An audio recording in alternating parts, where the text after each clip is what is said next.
Agree एक वसी और अरीज जंगल के कल्ब में जहां सूरज की रोशनी बुलंद-बाला दरख्तों से छांटती थी और हवा गैर मुल्की परिंदों के गानों से जिंदा थी, वहां राजा नाम का एक ताकतवर शेर रहता था।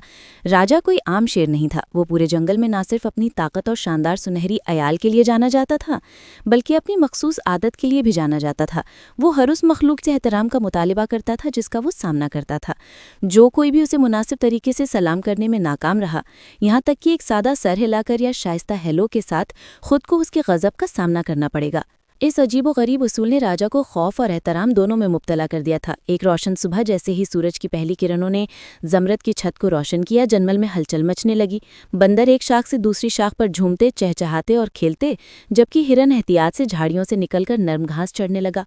हर रंग के परिंदे हवा में उड़ रहे थे, अपनी मधुर धुनें गा रहे थे और हल्की हवा का झोंका खिले हुए फूलों की खुशबू लेकर जा रहा था। इस जानदार मंजर के दरमियान टिक्को नाम का एक नौजवान खरगोश एक घूमते हुए रास्ते पर उछल पड़ा। उसके बड़े कान घबराहट से मरोड़ रहे थे। टिक्को ने राजा के बारे में लातादाद कहानियां सुनी थीं और वो जानता था कि मुनासिब एहतराम करना महज शाइस्तगी नहीं, बल्कि बका के लिए जरूरी है। ताहम टिक्को को देर हो गई थी और सुबह पीने के लिए दरिया तक पहुंचने की जल्दी थी। गहरी सोच में वो शेर को देखे बिना, जो एक चट्टान के ऊपर धूप में टहल रहा था। राजा की गहरी नजरों ने नौजवान खरगोश को फौरन पकड़ लिया। उसकी आंखें तंग हो गईं और उसके सीने में एक धीमी आवाज गूंजी। बिना किसी हिचकिचाहट के वो अपनी चट्टान से नीचे कूद पड़ा, अपनी लैंडिंग की ताकत से जमीन को हिलाते हुए। टिक्को मिड हॉप पर जम गया। उसका दिल ड्रम की तरह धड़क रहा था। नौजवान खरगोश, राजा की आवाज जंगल में गूंज रही थी। टिक्को के कान खड़े हो गए और वो हड़बड़ाकर बोला, मुझे अफसोस है महाराज, मैंने आपको नहीं देखा। लेकिन राजा इतनी आसानी से मुआफ करने वाला नहीं था।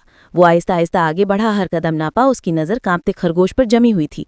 जैसे ही वो झपटने ही वाला था, टिक्को को एक सबक याद आया जो उसकी माँ ने उसे सिखाया था। बहादुरी खौफ की कमी नहीं, बल्कि दानिशमंदी से काम लेने की हिकमत है।